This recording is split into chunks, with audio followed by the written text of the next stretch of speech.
chicos, bienvenidos a clase. Hoy día estudiaremos las líneas notables y puntos en el triángulo. Este tema pertenece al cuarto año de secundaria. Muy bien, empecemos. Aquí notamos que nos hablan de un triángulo obtusángulo, es decir, obtuso en V. Dice, en un triángulo obtusángulo ABC, obtuso en B, se traza la cebiana interior BF. Bien, vamos a poner la cebiana interior BF, más o menos por aquí. A ver, vamos a ver, por aquí. Aprox. Listo, BF. Obteniendo que la medida del ángulo BAC es el doble de la medida del ángulo BCA.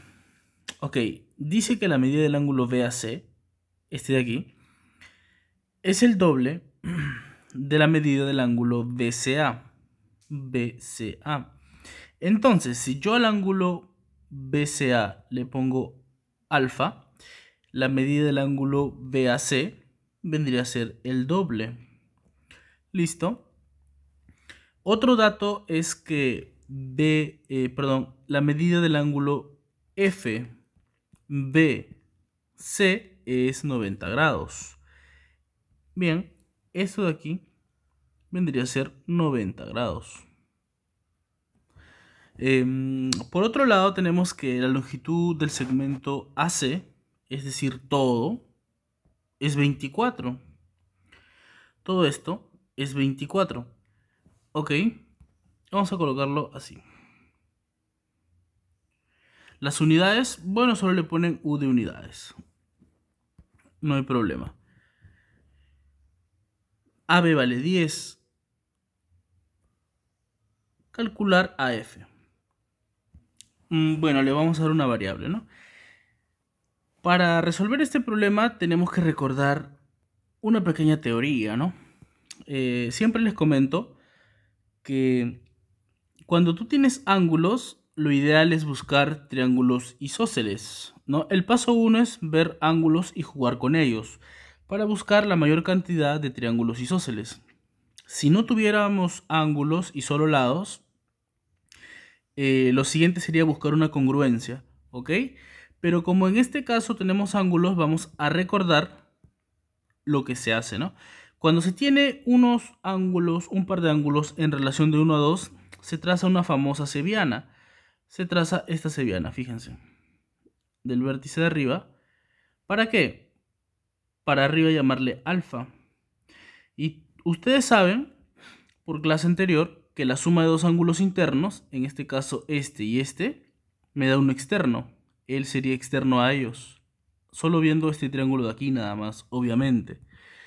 Alfa más alfa me da este ángulo 2 alfa. ¿Y con eso qué he logrado? Bueno, he logrado básicamente obtener triángulos isósceles. Él es isósceles con él. Ese es el triángulo. Ahora, si vemos el triángulo que se ha formado aquí, también se forma un isósceles, porque mira, es 2 alfa y aquí es 2 alfa. Él sería también bolita, ¿no? Entonces, hemos conseguido dos triángulos isósceles. En el problema haríamos lo mismo, ¿verdad?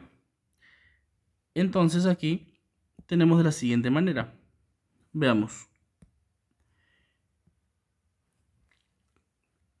Por aquí hacemos el trazo, ¿no? Tenemos el ángulo aquí 2 alfa y por aquí alfa. Trazamos aprox por aquí. Listo. ¿Con eso qué conseguimos? Bueno, naturalmente hacemos ese trazo, esa cebiana, con la condición que esto sea alfa. Ahora, dos ángulos internos, alfa más alfa, me da el ángulo externo opuesto. Él sería 2 alfa. Ya. ¿Qué he conseguido, profe? Bueno, primero, en este triángulo vemos que hay dos ángulos iguales. Deben oponerse dos lados iguales. Listo, ya tengo el primer triángulo isósceles. Pero si uno analiza este triángulo, vamos a sombrearlo. Si uno analiza ese triángulo, también sería isósceles, porque tiene dos ángulos iguales. Por consiguiente, también dos lados iguales. Pero fíjate, a él se le pone puntito, que es 2 alfa, a él también se le debe poner puntito. Quiere decir que este es puntito. Pero sorpresa, puntito vale 10. Entonces, él vale 10. ¿Quién también vale 10? El que está aquí también vale 10. Ya tenemos los dos triángulos isósceles. Profe, pero aún nos falta hallar algo más, ¿no? Claro, porque hasta aquí 10 es esto de aquí, que es puntito. Sin embargo, vamos a completar algunos ángulos. Miren, les hago una pregunta. Si todo este ángulo mide 90, todo mide 90, y esto vale alfa, sabemos que esto es 90 todo menos la parte. 90 menos alfa. Ahora, quiero que observen el triángulo FBP. En ese triángulo FBP también es conocido y se ha visto en clase. Es un triángulo isósceles. ¿Por qué? Porque si uno analiza este ángulo, para que todos lleguen a sumar 180, porque sabemos que en un triángulo deben sumar 180 los ángulos, pues debe ser este ángulo 90 menos alfa. Suma los tres ángulos, te va a salir 180. Entonces notamos que aquí hay un triángulo isósceles también, porque él es 90 menos alfa y aquí 90 menos alfa. Muy bien, entonces él también sería puntito, también sería 10. Ahora, si quisiéramos verlo de otro lado, nos daríamos cuenta que esta es una mediana relativa a la hipotenusa, ¿no? Excelente. El problema ya salió, porque sabemos que todo esto mide 24. Entonces decimos x, cada parte deben sumar 24, más 10, más los otros 10, sería igual a 24. Por lo tanto, aquí sería 20, pasaría a restar, x vale 4 unidades. Muy bien, chicos, espero que hayan entendido. Gracias por su gentil atención. Hasta la próxima.